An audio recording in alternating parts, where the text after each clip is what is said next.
Hello friends, मित्रांनो, आज आपण पाहणार आहोत हॅड टूचा वापर आपण इंग्लिशमध्ये कसा करतो.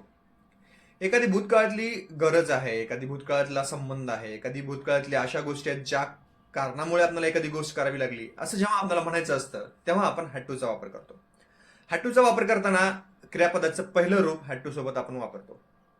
ओके, चला तर मग पाहूया काही उदाहरणे ज्यामुळे आपल्या ह्या गोष्टी क्लिअर होतील. Watch this video till the end to understand the meaning and use of had to in English.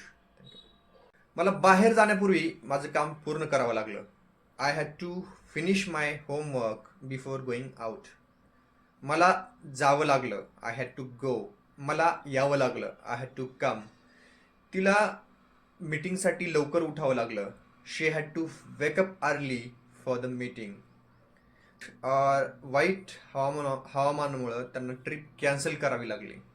They had to cancel the trip due to bad weather. असंच छोट्या छोट्या वाक्यामधून आपल्याला प्रॅक्टिस करायचं आहे. मला जावं लागलं, मला यावं लागलं, मला खावं लागलं, मला खेळावं लागलं, मला बसावं लागलं, मला उठावं लागलं, मला काम पूर्ण करावं लागलं, तिला लवकर उठावं लागलं, तिला बसावं लागलं, तिला जावं लागलं, तिला ते काम पूर्ण करावं लागलं. ह्या ज्या गोष्टी आहेत त्या याच गोष्टी आपण डेली वापरामध्ये आणून त्याची प्रॅक्टिस करू शकतो.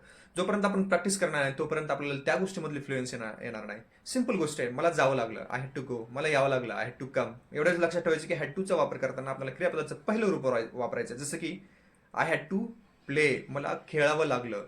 आय हॅड टू गो, मला जावं लागलं.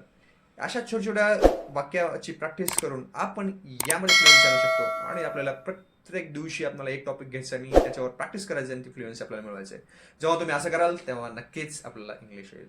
Thank you for watching this video. Please like, share and subscribe our channel for such videos. Thank you. Thanks a lot. Bye bye.